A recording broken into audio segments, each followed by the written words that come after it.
Good evening, everyone. Welcome. It's a true pleasure to be with you this evening as we gather for the annual lecture from our distinguished scholar in public humanities, Dr. Erin Benet. We're especially grateful to the Cleveland Public Library for opening its doors to us and providing such an inspiring setting for tonight's program. And thank you all, our campus colleagues, community partners, and guests for joining us in celebration of the public humanities and the powerful role they play in shaping civic and cultural life. The Distinguished Scholars in Public Humanities program was established to recognize and support faculty whose scholarship goes beyond the academy, work that invites public dialogue, fosters collaboration, and makes a tangible impact in our communities. This program reflects our deep belief that the humanities are not only relevant, but essential in public life, especially right now. When scholars engage with the world around them, they help illuminate our shared histories, deepen understanding, and spark new ways of thinking about the challenges and possibilities we face together. Dr. Erin Benet, Associate Professor of Art History, is one of the first to be honored with this distinction. Her work exemplifies the best of public humanities, collaborative, community-centered, and grounded in a commitment to making art and scholarship accessible, as well as inclusive and impactful. Through her teaching, research, and scholarship, and all of her partnerships with local organizations, she's helped bring the humanities into new and meaningful conversations throughout our region. Her efforts remind us that the university's role doesn't stop at the campus gates. It extends into the cultural and civic fabric of the communities we serve. I really look forward to her lecture tonight. She's not only a gifted scholar and teacher, but as you'll see, she's truly a wonderful speaker as well. Thank you for being here, and I'd like to introduce Dean David Gertis, who will also say a few words about our speaker.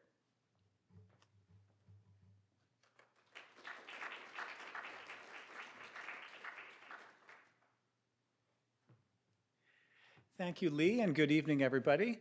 I'm David Gertis. I'm the Dean of the College of Arts and Sciences at Case Western Reserve University, which is home to 21 academic departments, including the Department of Art and Art History. I'm so grateful to be here tonight. I am new to this role. I've been on the job for 6 weeks, but you don't have to be a dean very long at Case Western Reserve to know about the importance, the value, and the history of our wonderful partnerships with Cleveland's cultural institutions, and I'm so excited to be a part of that.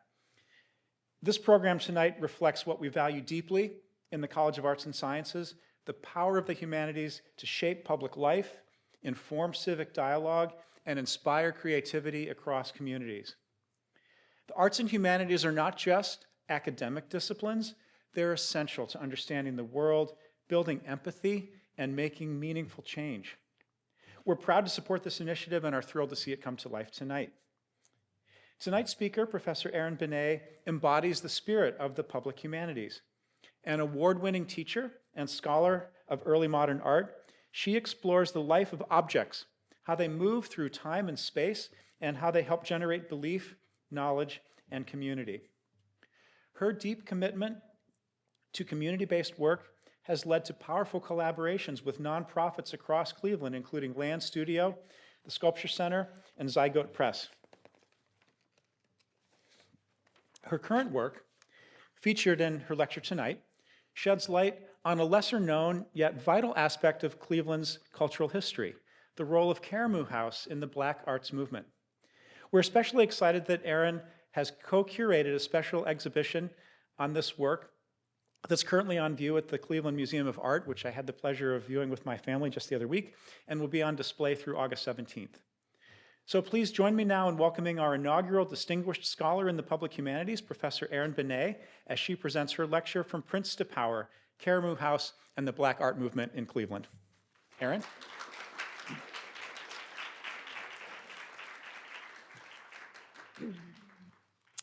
Thank you so much, Dean Gertis and Associate Provost Thompson, for those warm introductory remarks, and to all of you for being here and braving the Guardian's traffic to get parked and come to my lecture. I would also really like to thank former Provost Ben Vinson, who is now president of Howard University, for his vision in creating the position that I'm so honored to hold and occupy as the Distinguished Scholar in the Public Humanities.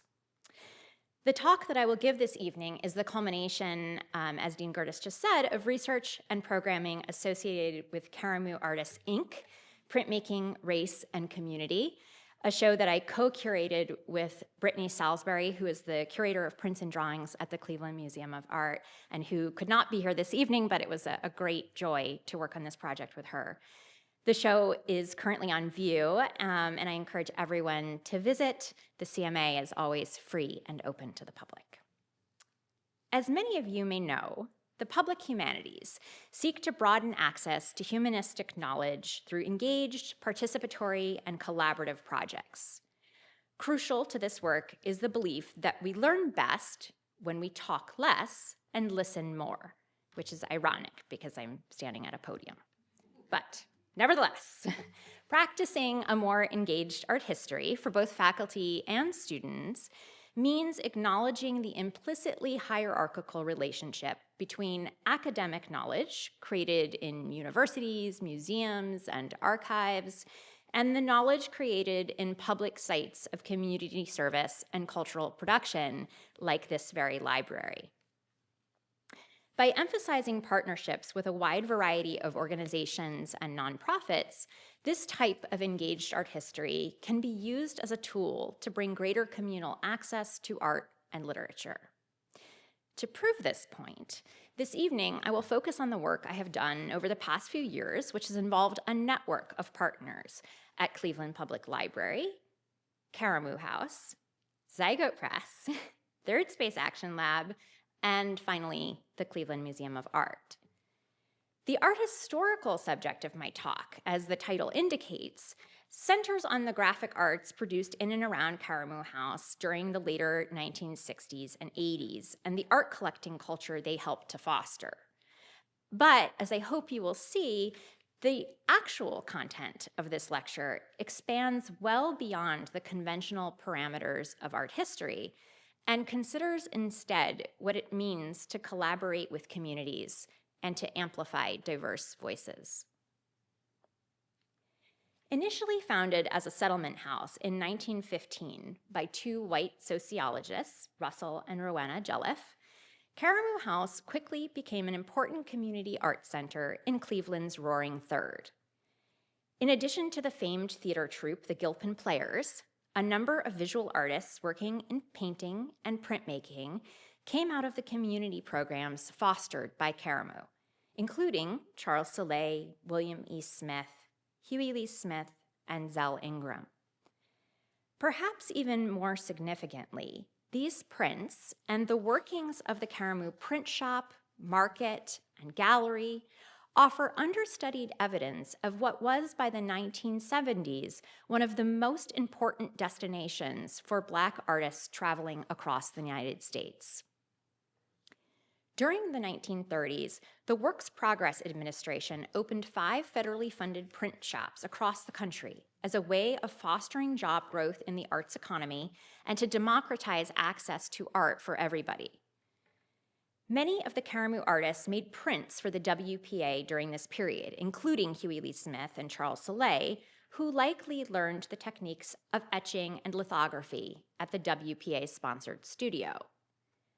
But the most prolific and arguably most important printmaking medium for the Karamu Artists, Inc. was linocut. This is a printmaking process wherein linoleum is cut using a gouge to create recesses on the smooth surface of a linoleum block. Lines that are cut away remain white when the linoleum is inked and printed. Linoleum became a cheap, mass-produced flooring material in the United States in the 1920s, And Karamu artists often used scraps that were donated to them by local flooring showrooms. Because linoleum is completely uniform, areas of negative space, such as that seen in William E. Smith's My Son, are uninterrupted, and the ink is transcribed from block to paper in a rich aerated surface. Since linoleum is also soft and gummy, it can be intricately carved, as in Elmer Brown's Old Peckerwood, without the intrusion of the wood grain into the printed surface, as would be the case with woodcut. Finally, linocut does not require the use of specialized tools the way that other printing mediums do. Linoleum can in fact be carved with a knife or even a sharpened umbrella stave, as was the case for William E. Smith, and can be printed at home without the use of a press, as my 9-year-old in the front row knows. As such, it was in many ways the ideal medium for the Karamu artist's ink, whose prerogatives aligned with the democratizing intentions of the WPA. In 1940, the Karamu artists formally incorporated, hence the ink, and soon after they held their first exhibition at the CMA. For that show, artists were asked to write their own labels describing their work. The exhibit later traveled to New York, where it was lauded in the New York Times and written about by James A. Porter, one of the founding intellectual fathers, if you will, of the Harlem Renaissance. And our story usually ends there, with Cleveland experiencing a brief, albeit fascinating, print renaissance in the 1940s. But that was hardly the end of Black art in Cleveland. As many of you will recall, the 60s were years of severe economic and racial unrest in Cleveland, punctuated by 2 violent uprisings now known as the Huff and Glenville uprisings. In broad terms, both were the result of decades of suppressed racial tension tied to segregation and police brutality. The historic 1967 election of Carl Stokes, the first Black mayor in the United States, helped make the city a safer haven for Black American artists, creatives, and intellectuals moving across the country. From roughly 1962 until 1968, the city hosted the most prominent Black American musicians, athletes, and activists in the United States, including Muhammad Ali and Amiri Baraka, both pictured here at Karamu House. Although the history of civil rights era Cleveland lies outside the scope of my talk this evening, it is from within this context and against this backdrop that the post-World War II visual arts program at Karamu should be situated. As Cleveland faced a polarizing period of racial strife and economic decline, the role of Karamu House also changed, shifting away from the integrationist utopian ideals of its founders toward a more overtly Black-centered community space. Its famed theater and dance programs were still a primary source of revenue, but Karamu House also became a vital exhibition space for the Black arts movement. During the early 60s through the 80s, the Karamu galleries welcomed tens of thousands of visitors and hosted artist visits by Romare Bearden, Gordon Parks, and Hale Woodruff. Its story frequently omitted from histories of American art, Cleveland became an important site for the cultivation of Black cultural capital, with Karamu House at its core. Printmaking would play a central role in this shift. Inexpensive and easily disseminated, prints offered an affordable entry into art collecting. While the so-called democratizing influence of prints on the collecting habits of white middle-class Americans is well known, little attention has been paid to understanding how the accessibility of prints helped them to become collectible objects for a whole generation of Black American art collectors. As Karamu House transitioned from an interracial Midwestern center loosely associated with the Harlem Renaissance, it arguably became one of the first Black-owned art galleries in the country, thereby growing a diverse customer base along with it.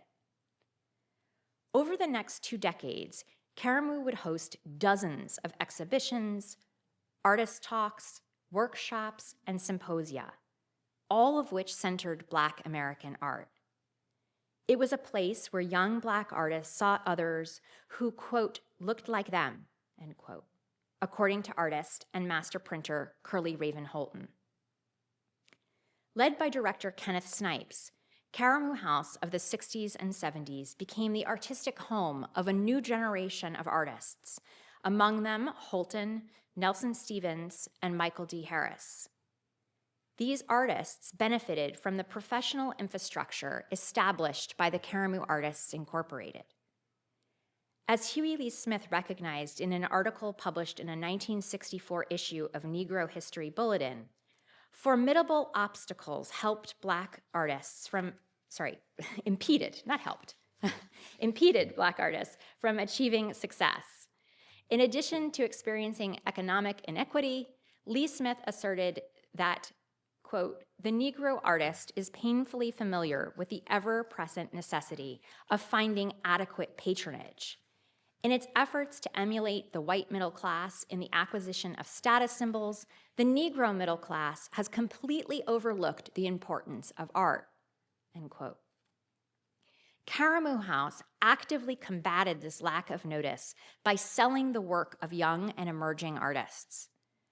To call attention to underrepresented creative voices in Cleveland, Karamu also launched a series of widely publicized exhibitions in its galleries and inaugurated a multi-year grant-funded urban neighborhood arts project.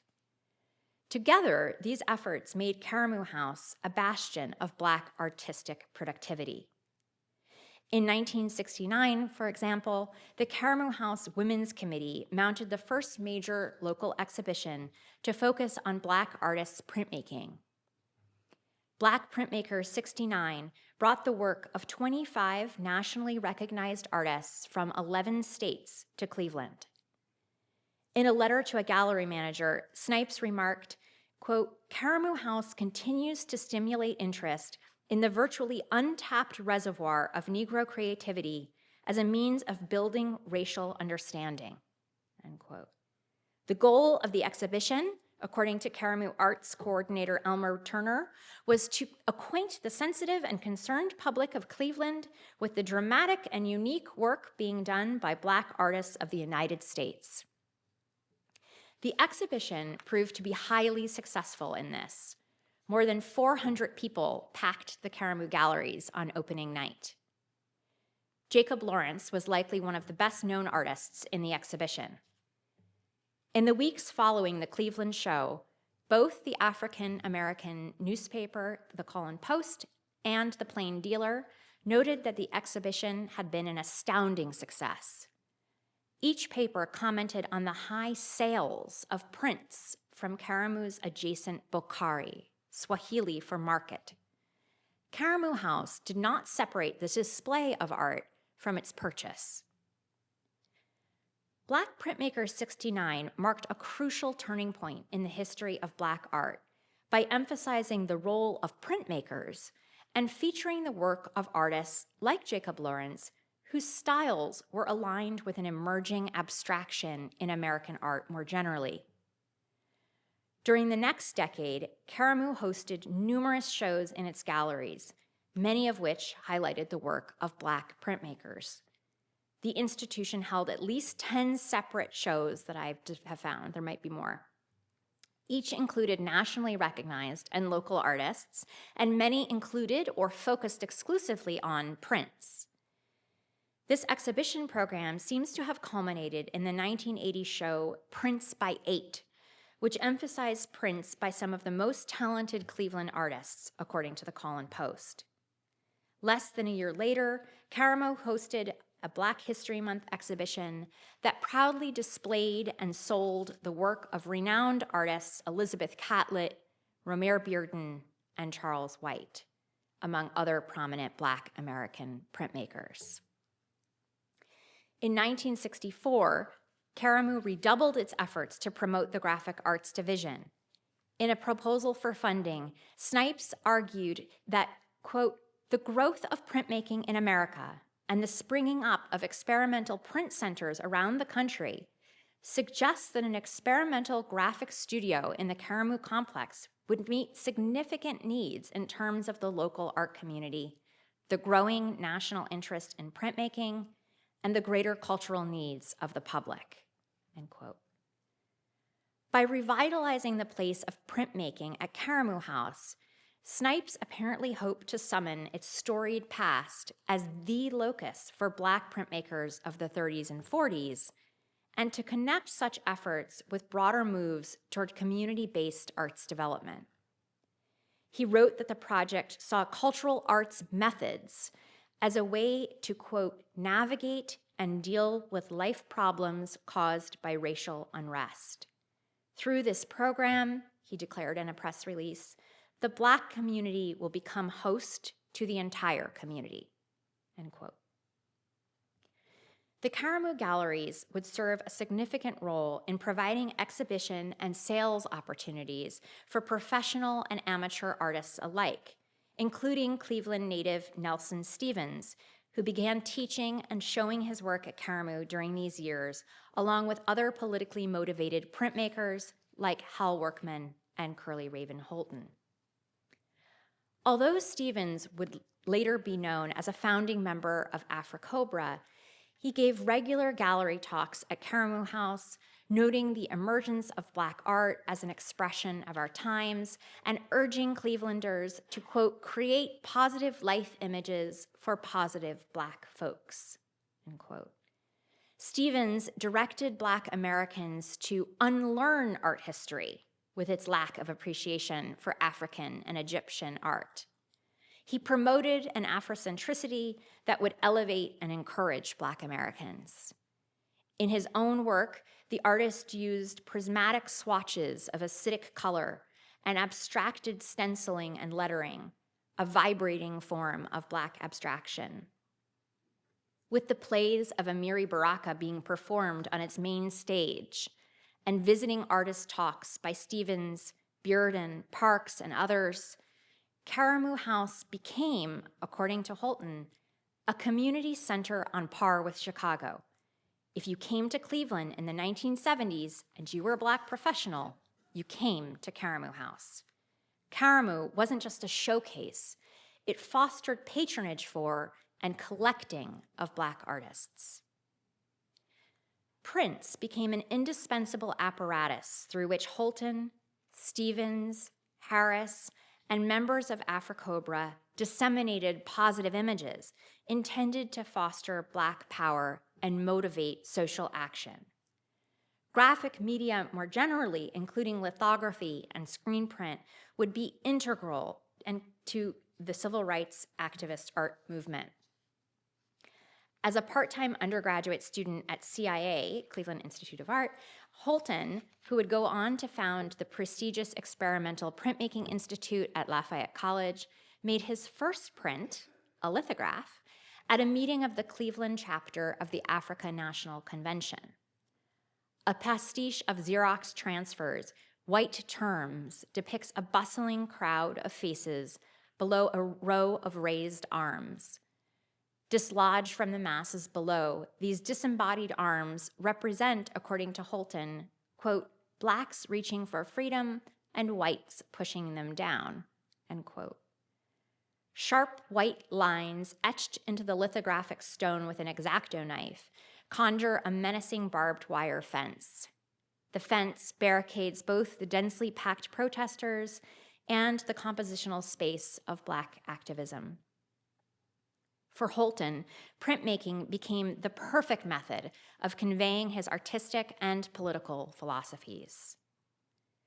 Like other major US cities, Cleveland's urban development was mired by discriminatory real estate practices that confined Black Americans to areas of the city and restricted upward mobility.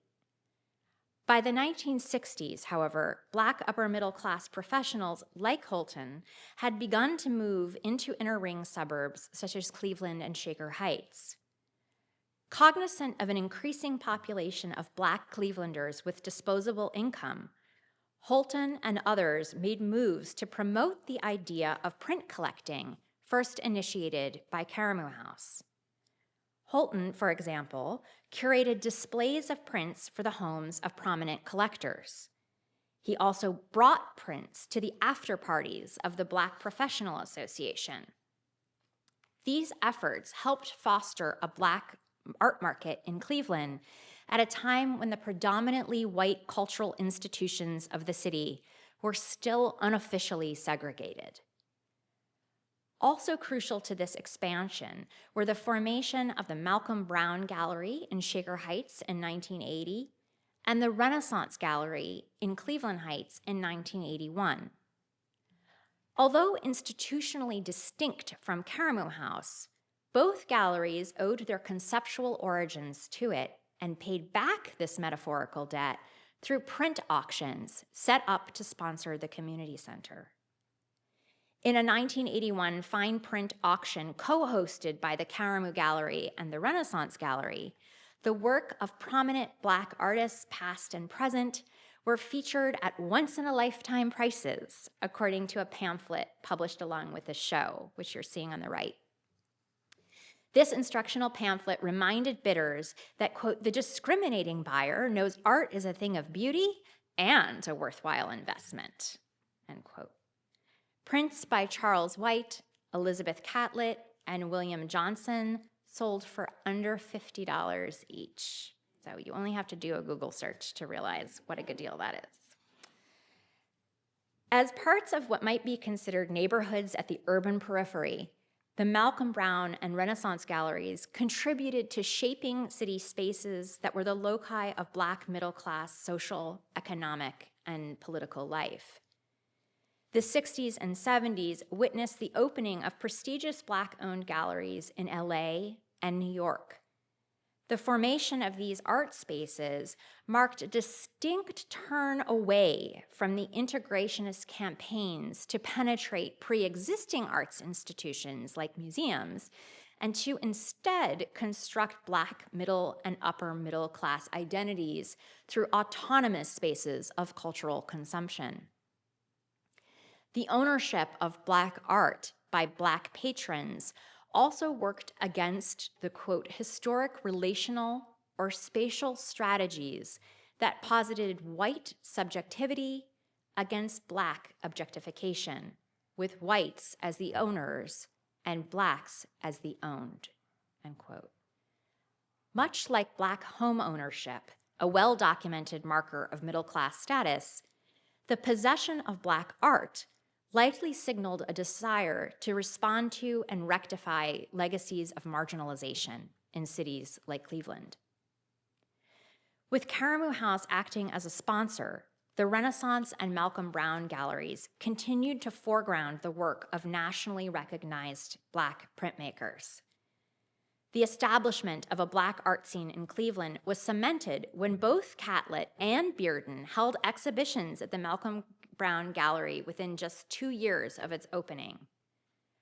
Already a giant in the art world, Bearden declared his first Midwestern show a call to responsibility for Black artists.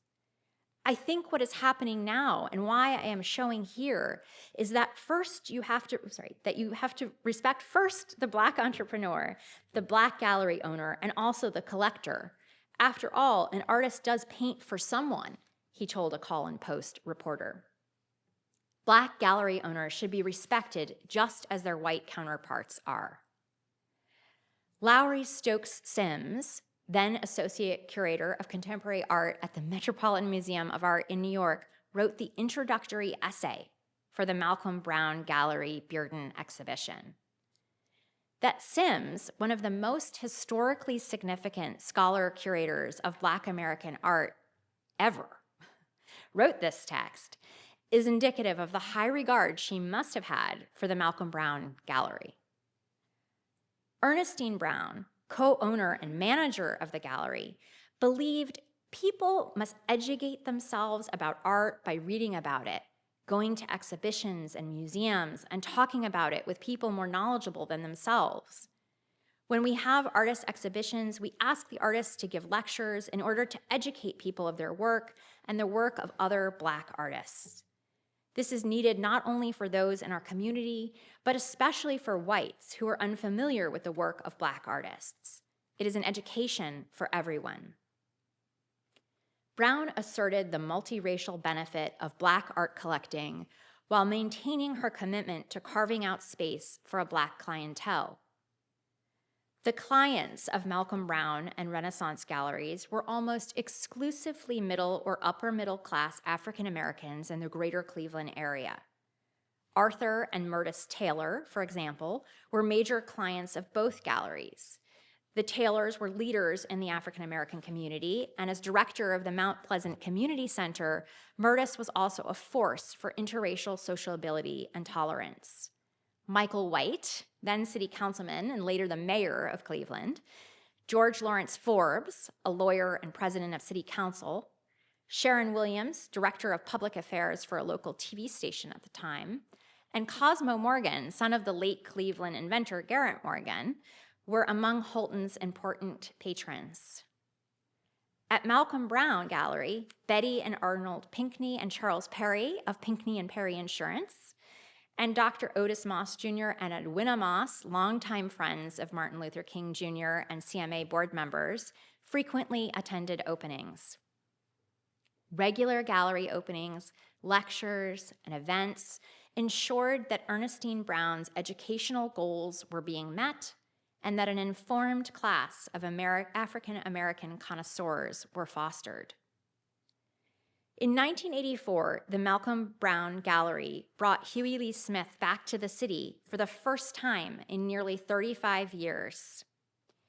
In the interim, Lee Smith's work had been featured in national exhibitions at the Whitney, the Studio Museum in Harlem, the Detroit Institute of Art, and many other well-known museums and galleries. In other words, he had become very famous.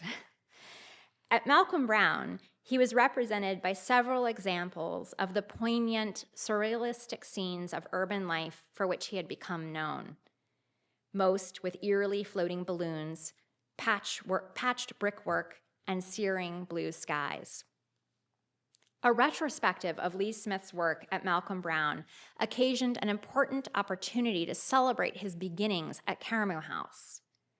Lee Smith commented in an interview for the Column Post that Karamu was a politically active Black community at the forefront of the movement to curtail racial inequities. The Jellifs believed in fighting racial prejudice through example. Karamu was the principal art studio that saved youngsters in the area. The Malcolm Brown and Renaissance galleries joined Karamu House in ensuring that those young artists had a place to show and sell their work in Cleveland. The history and artistic legacy that I have just briefly recounted does not belong to me, nor should it be locked in an ivory tower of peer-reviewed and infrequently read books and articles. Thanks to a generous grant from the Expanding Horizons Initiative at Case Western Reserve University, I have endeavored to create a broader footprint for this material. The Karamu Artists, Inc. foregrounded the importance of community in life and art. While the Karamu House print shop has long since dissolved, my work with CPL and with Zygote Press, Cleveland's only collaborative open access printmaking shop, animates and enlivens that history by integrating Karamu's past with the present. This community-based participatory project put area residents into dialogue with the Karamu Artists, Inc. history through a series of printmaking workshops and interventions. The May Show, a juried exhibition of local art held annually at the CMA for nearly 75 years, ceased in 1993. Since that time, there have been very few exhibitions of local artists and still fewer opportunities to buy the work of local artists within the CMA walls. Because the Karamu artists were the first Black Cleveland artists to show their work at the CMA, I felt it was imperative that the voices of local artists be heard in some way through our work. In turn, painter and printmaker Antoine Washington produced the limited edition print Foundations of Wonder, which is now for sale at the CMA store and at Zygote Press, and is the interdisciplinary collaboration of CWRU, CPL, and Zygote. As Washington has explained, Foundations of Wonder highlights the child's curiosity and the strength of the community. This linoleum cut captures the hopeful gaze of a child with 3 neighborhood houses below, symbolizing the foundational support of the community. Inspired by the legacy of Black printmakers at Cleveland's historic Karamu House, this piece honors the pivotal role Karamu has played since the 1930s in fostering Black creativity and cultivating a thriving Black art market in the city. Workshops for adults and kids at CPL's historic Langston Hughes branch introduced community members to the basics of lino cut. Visitors printed an original design by Cleveland artist Aaron Williams onto totes and notebooks, learned about the Karamu Artists, Inc., and marked their calendars for the opening of the CMA show in March. Although Karamu House played an active role in the production of tangible works of art, as we've just seen, the institution also played an intangible role in the way that it gathered community members in a discursive conversation about the role of art in society. Third Space Action Lab, a creative and strategic organization that helps to actualize racial equity through its bookstore and community space, has cultivated an important and living online resource in the website Chocolate City Cleveland. This project, dedicated to mapping Black life and history on an interactive platform, benefited from the additional research and resources brought to the project by Case Western alum Portia Silver, who received her MA in art history in 2024. At the end of January, Third Space hosted an intergenerational lunch, during which I had the pleasure of discussing the legacy of Karamu with Case Western Law School alum, artist, and activist Amanda D. King. As a space of public access to knowledge and culture, Cleveland Public Library has been a vital collaborator in these activities. Together with Joe and Nancy Keithley, who have long supported the Keithley Fellowship in Community Engaged Art History, Tiffany Graham Tarkovsky oversaw the work of Case Western Art History MA alum Emma Zavadny, whose exhibition, Ink and Innovation, dovetails with the Karamu show at the CMA and features prints from the CPL special collections. And I had the pleasure of seeing the show for the first time just before this lecture, and it's amazing, and it's just in the main building on the 3rd floor. And so finally, we return to the Cleveland Museum of Art.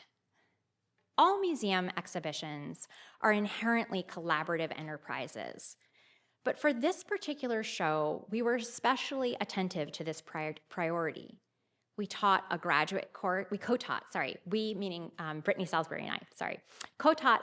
course at Case Western last spring, and students were invited to do research for and help write the exhibition labels that you see in the galleries today. Perhaps most importantly, we insisted on the inclusion of community voice labels.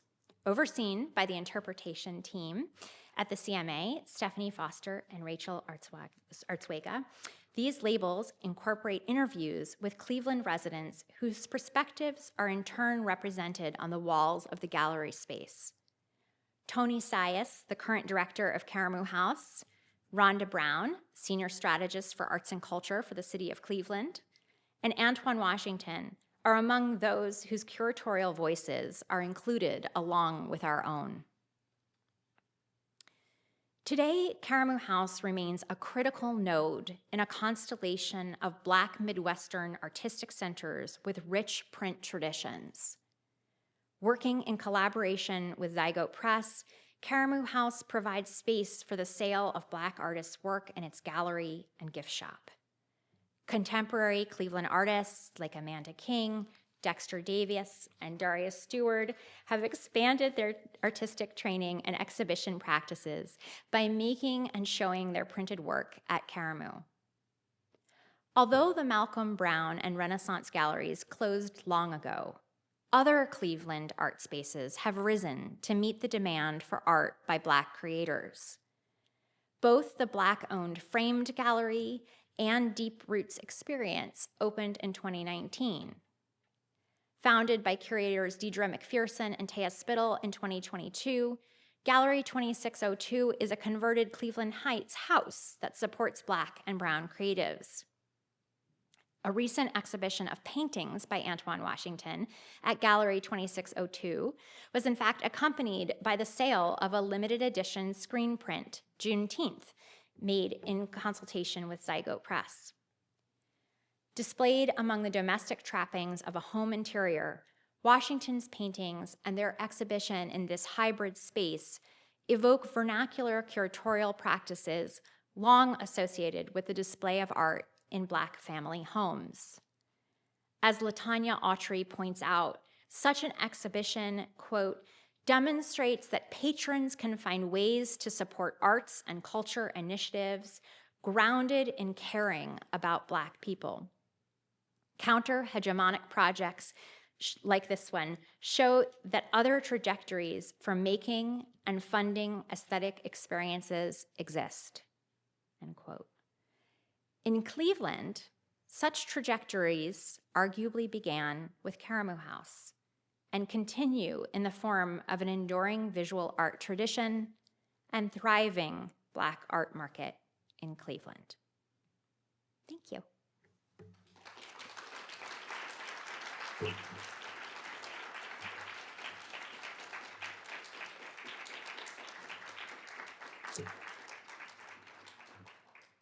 Where is Marissa? Oh, there you are. Okay. So we thought it would be fun and interesting to not leap directly to audience Q&A, but instead to have a more directed conversation and then build on that with audience Q&A. So we're going to do that now. And I didn't drop all my papers on the floor, which is good because they were sliding the entire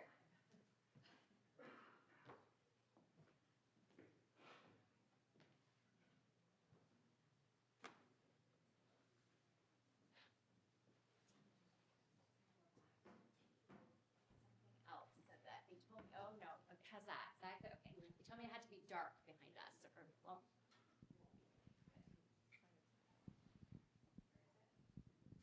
Side to the right. okay. So thank you so much, Erin, for that wonderful talk. That was just such a delight to be able to hear all of your research. My name is Marissa Chiroli. I'm the manager of arts and culture for Cleveland Public Library. And we're really delighted to have this taking place here at the library this evening. Thank you so much, everyone who could join us tonight. So just to start, I've always really been curious about origin stories.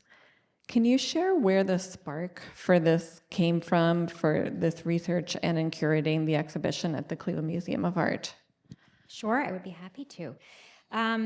So I have always taught courses about the history of printmaking, and that has enabled me to have more expansive chronological and geographical reach than my own kind of disciplinary specialty in early modern Italian Renaissance European art.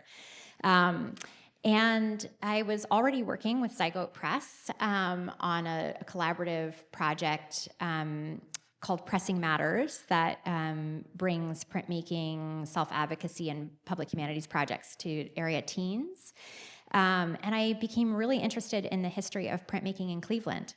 And so once you start down that road, you find the original 1930s and 40s group very quickly.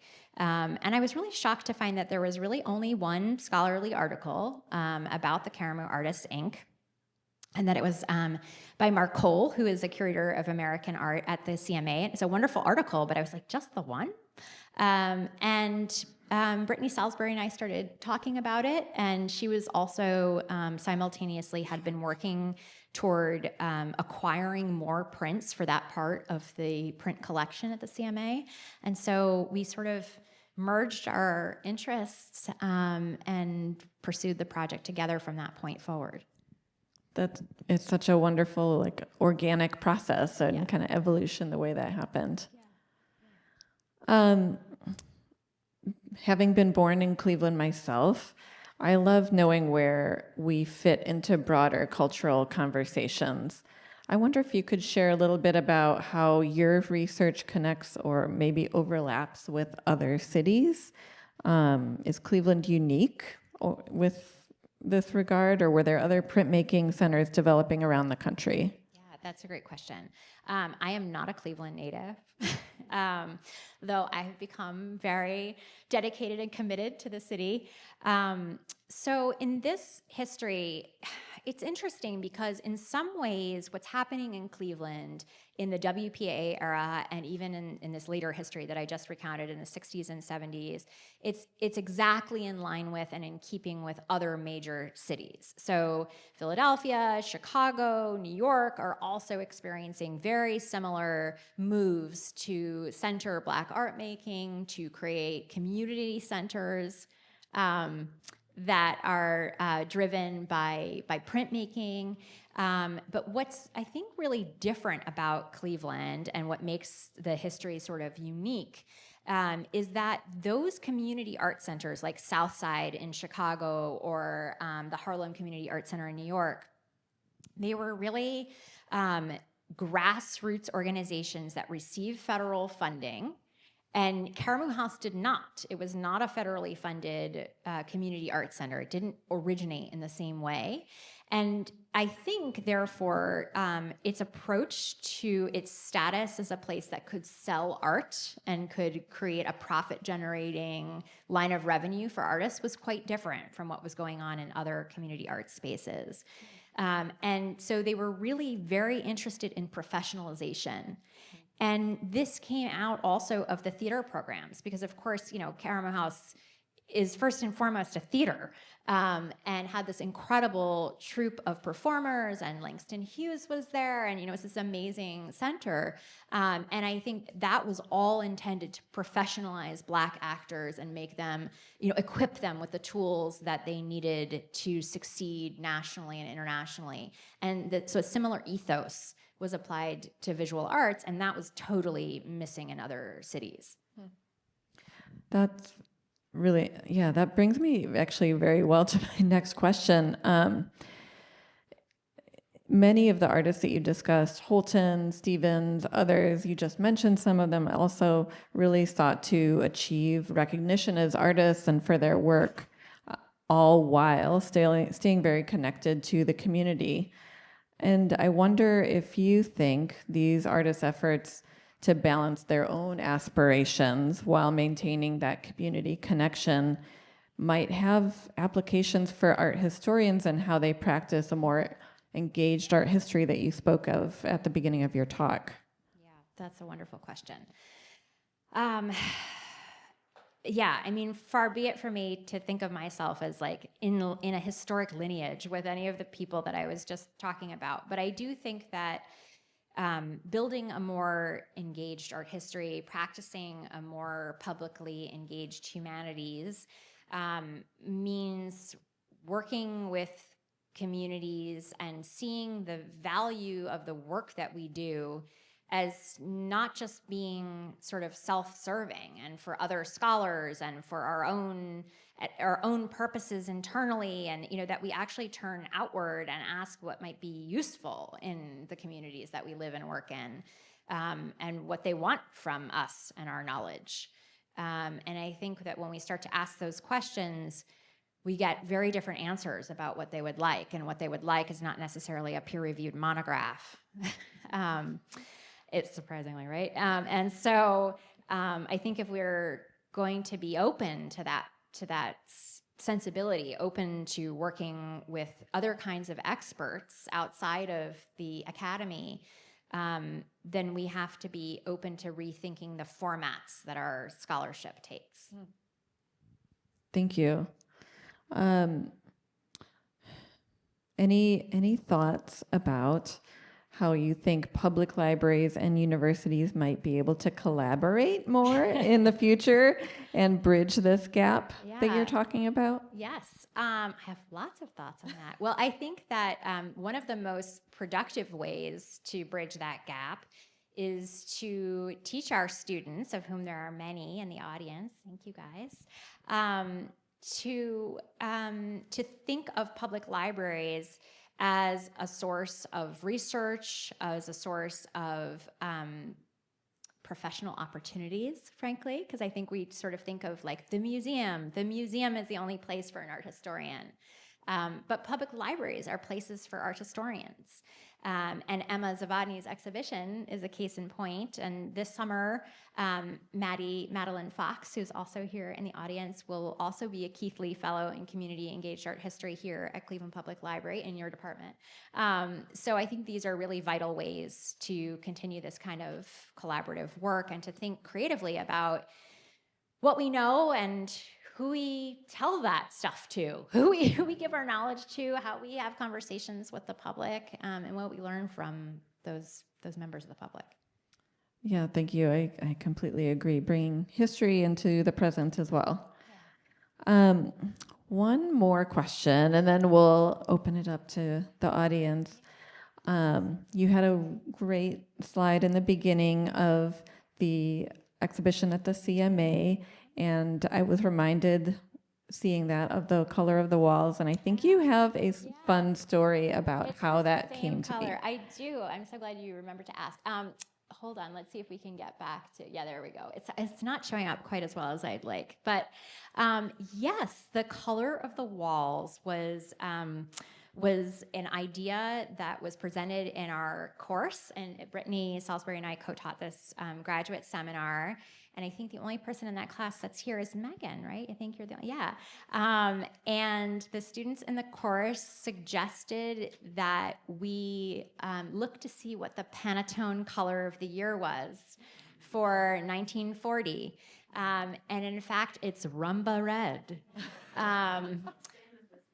It's similar. It's not quite as rust colored as this. It's like a little more cranberry. And the rumba actually is an Afro-Cuban dance that was introduced to the United States in the 1930s. So it's really kind of the appropriate and fitting color for this exhibition. And Brittany and I were very happy that the CMA complied with the suggestion because they proposed gray, which would have been so awful. So Yeah, I'm glad they went with your recommendation also. yeah. Thank you so much, Marissa. So yeah, I would love to take your questions. There are microphones on either side. We've been instructed to remind you to use them, please. So you do have to get up and go to the microphones. But if you have a question, I'd love to answer.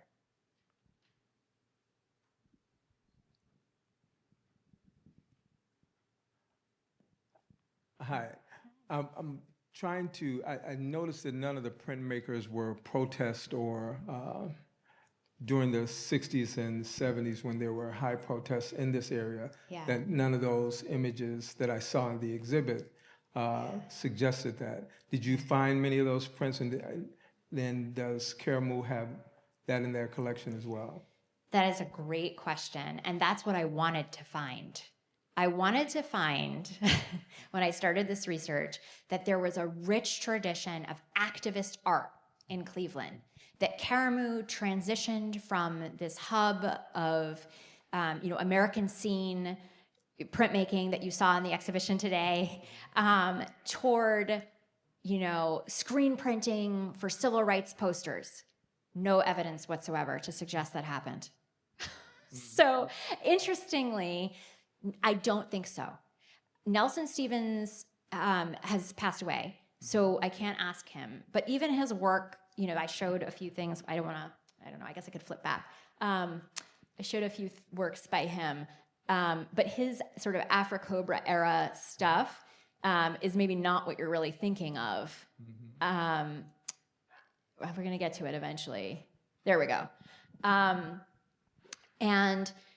And this is as close as we come. And even Curly Raven Holton, who I interviewed, and that interview is in the exhibition catalog, White Terms, that lithograph was like the one kind of quasi-protest-like thing that he made, and the rest of his work is really abstract.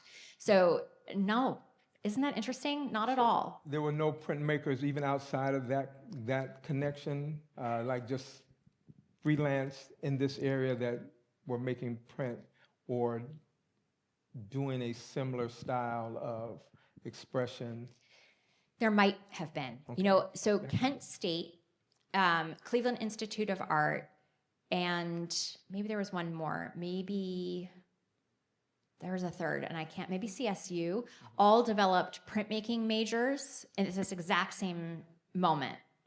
So it's entirely possible that there were students or artists who were working in that kind of genre that were not affiliated with Karamu and that didn't come out of that tradition. But because I've been sort of focused on Karamu House, I maybe just haven't found them.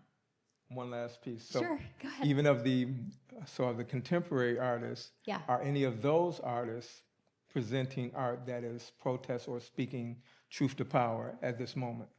In other cities? No, here, as well as other cities, but at this moment. So the Yeah. artists of now, Yeah. are they speaking to the issues of now? Oh, now. Yes. Okay, just wanted to make sure I understood the question.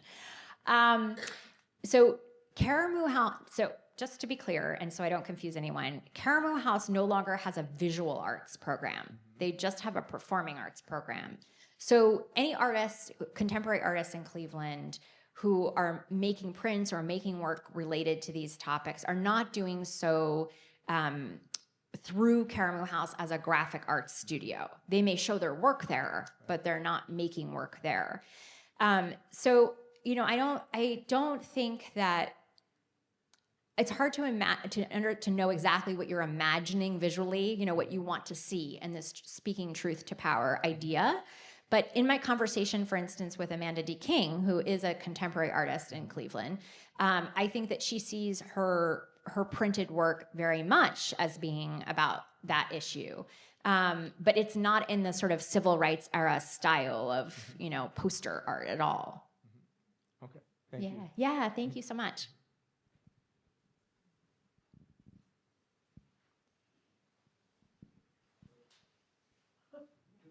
Oh, really? Oh boy. You have competition.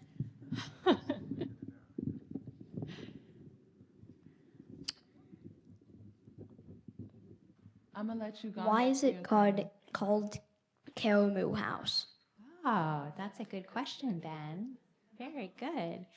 Karamu is Swahili, which is an African language, and it means gathering place.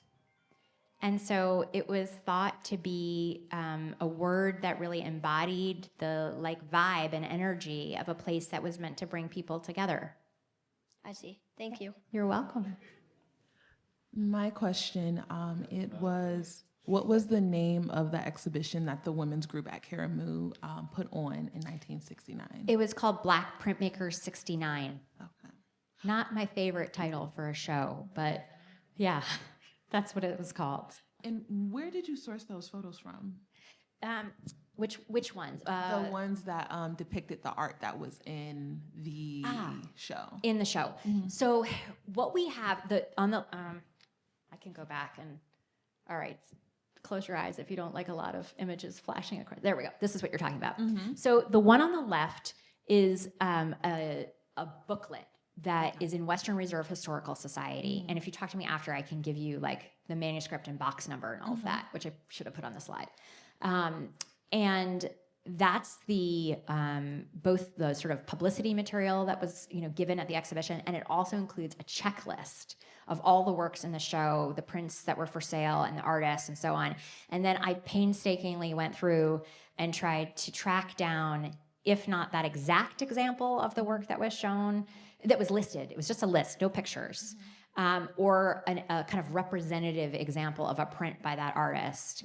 And so this is just a sort of quick assemblage of some of the works that were in the show based on the checklist that was in the booklet. Okay, thank you, Fab. Yeah, sure. Hi, I have a comment more so than a question. When my daughter went to Head Start, and I won't say how many years ago that is, they had a parent leadership program and they had a job opening that was part-time. And they said, Dorcas, take a look at this. Maybe you're interested. It was for a part-time office person at Karamu. They had the very first Black book publishing company in the Northeast Ohio and surrounding states region. It had been formed out of a symposium out of Case Western of professionals, of teachers, social workers, some medical people, who said that they found a lack of literature that had pictures of Black children being able to see themselves. So they started writing and publishing all of these books. They stayed there for many, many years. I stayed for a few years and I moved on. But they have a strong history of having this Black book publishing that no one really else was doing way back then, you know. And I think you guys should research and look up New Day Press Incorporated. I and will. see what you can find. That's fascinating. Thank you so much for the reference. Don't know that. I have not heard of that. That's incredible. Thank you. That's amazing. Hi, Rhonda. Hello there. How are you? I'm good. First of all, thank you so much for doing this work and being who you are. I really appreciate that about you. And I apologize for being a little bit late. I got caught at work. I would love for you to talk a little bit about the importance of fine art printmaking in artist practice and the essential need for studio spaces like this, spaces like Zygote and other entities that exist across the country, and why it was so important. I heard Rick Powell talk about it at the CMA, but I think it's really important in context for you to talk about this work on paper for African American artists. That'd be really great. Yeah, that's great. That's a great question and point to draw your attention to. So I think that I'll start with the 1930s and 40s context, which is because I think the importance of having access to that studio space, to that kind of equipment, evolves and changes over time. I don't think it's necessarily exactly the same for the entire history. But there's certain themes that are the same, sadly, from the 30s and 40s to the present day. So in the 30s and 40s, and in the 40s and early 40s in particular, when the WPA sponsored these graphic arts workshops, these graphic arts studios, of which there were 5 nationally, and Cleveland was one of them, Black artists were given equal opportunity to those jobs to get fine art printmaking training and access to equipment and methods at a time when you saw on an early slide that Charles Soleil was the first Black graduate of the Cleveland Institute of Art. So this was a time when a lot of art schools were not accepting Black students. And the WPA sort of supposedly turned a blind eye to issues of race. Now, this is a very complicated topic that I'm not going to totally delve into at the moment. But they did have a sort of race blind, so to speak, policy about which artists they would invite to be a part of these printmaking workshops. And it provided an essential means of education, of training for Black artists who could then also seek employment in other kinds of like publishing and other kinds of means of printing. So it was a really important kind of aspect of this sort of pre-professional training. Now, Cleveland, Charles Soleil and Huey Lee Smith are members of the Karamu Artists, Inc., who also worked for the WPA. So they were 2 different studios, right? The WPA had its own workshop with predominantly white artists, with a few exceptions. But the Karamu House printing presses and space was open to everyone, actually. It was, you know, it was completely open access, and was a place where artists could explore the works that they wanted to make, the subjects they wanted to depict, without thinking at all about how they fit into print subscriptions that the WPA, a federal government project, was managing and running. So this is a long story. In any case, so the role of Karamu House in that early phase was really essential to giving Black artists a space to be creative and to not just work on behalf of essentially white employers. So from that origin, they maintained a series of courses and a program of study for children, and there are amazing photographs of kids making prints at Karamu House. And we don't know at what point Karamu itself ceased to own a printing press. At some point, probably in the late 70s, maybe the early 80s, the printing press got sold or it left the building. It's no longer, Tony, Sayas, and I have looked high and low. We have no idea when it left, but it's not there anymore. And in its place, other spaces of printmaking kind of grew up. And this is these programs at Kent State, at CIA, they only, began really in the 60s and 70s as an academic thing that you could pursue.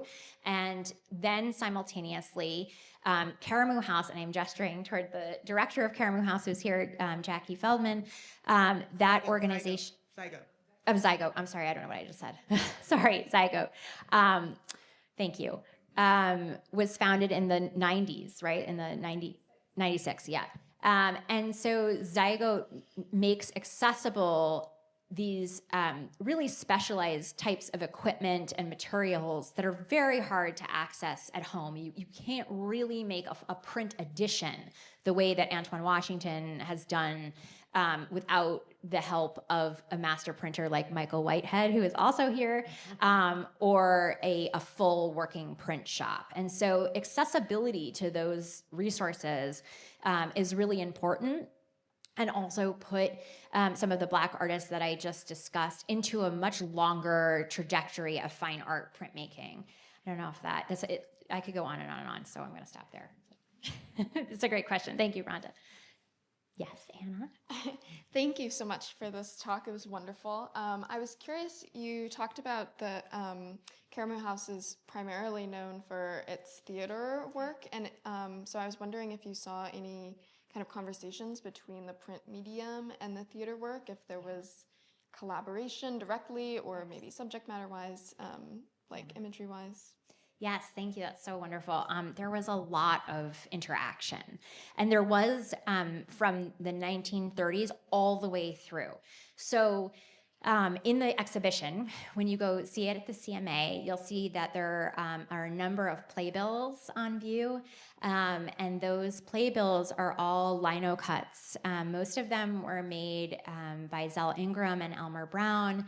And they're amazing, and they have these incredible kind of African motifs and things that are super interesting about those playbills that are then carried on. You can, if you go and do archival research on Karamu at either Western Reserve Historical Society or Kelvin Smith Library at Case Western, you'll see that the stationery that's used in the 70s and 80s, it's no longer hand-printed lino cut, but it's lifting directly out of those playbills. So they like carry the motifs through into the 70s and 80s, which is really fun to see. And so the printmakers are working directly with the theater program on those printed materials and really helping to create a Karamu aesthetic that's part of their brand, really becomes part of their whole branding project. And then the actors would often take printmaking classes and art classes. So Langston Hughes, this was something I did not know until I worked on this project with Brittany. Langston Hughes was a printmaker, and there are 2 prints that he made at Karamu House that are in the show. And even, Curly Raven Holton, who's, working at Karamu in the late 70s, said that, he worked on all these stage sets and he was making paper mache watermelons and doing all these other things as well as learning printmaking. So there was like this very communal approach to all of the arts together. Thank you. Yeah, thanks. Well, are there any other? Oh, okay. Well, I have a comment and a question. And I want to say thank you for this too. I played for Karamu Pit Band in the 80s. So a lot of people, Tony Sias didn't know that. And I was part of Shaw Band. Shaw Band did their little pit band. But my comment is, I was so excited to have this exhibition come here, number one. And I was a photographer at Rachel Davis Galleries, right? So all I'm trying to do these days is connect and collaborate, but with that, there's collect. And people were collecting these artists. And I want to see, what can we do, Jackie, to spur this collection of these works now amongst us, this age group and younger. Yeah. And I got to tell you guys, being at Rachel Davis, she's got Elizabeth Catlett prints. Yeah. She's got those prints right now, so you can collect them. But with this exhibition, what else is happening to help pull that on? So I agree very wholeheartedly. And that's why the Antoine Washington project was really like a passion move for me. I really thought this was an important thing to be able to drive home with this show. Rachel Davis does have the Elizabeth Catlett prints, but they're still really expensive. So, I mean, you're talking about, minimum $5,000 usually for, so Antoine's print's $40. Yeah. So I think that's how you do it, right? And one of Antoine couldn't be here tonight, but I think, really, he could have sold that for much more. Like that was a thing he did as a political and social gesture to make that something that the undergraduates who are here this evening could maybe afford, could maybe strive to afford, and to start a collection like that. And Zygote did a program this fall. I'm losing track of time, but I don't remember. I think it was just this fall, right? The collecting 101 type thing of like, if you want to collect prints, this was the summer, yeah. How to think about starting a collection and what does that mean? And I think that kind of education of, all right, I only have $100. What can I do with that? What's that good for? I think is really, really valuable. And I think that artists in Cleveland are thinking about that really actively. And the artists who are going to Zygote.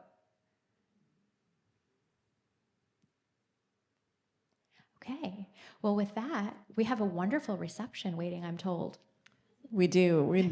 Thank you everyone for coming. This has been a wonderful conversation. Thank you so much. And we invite you to join us in the lobby for some refreshments and some more conversation this evening.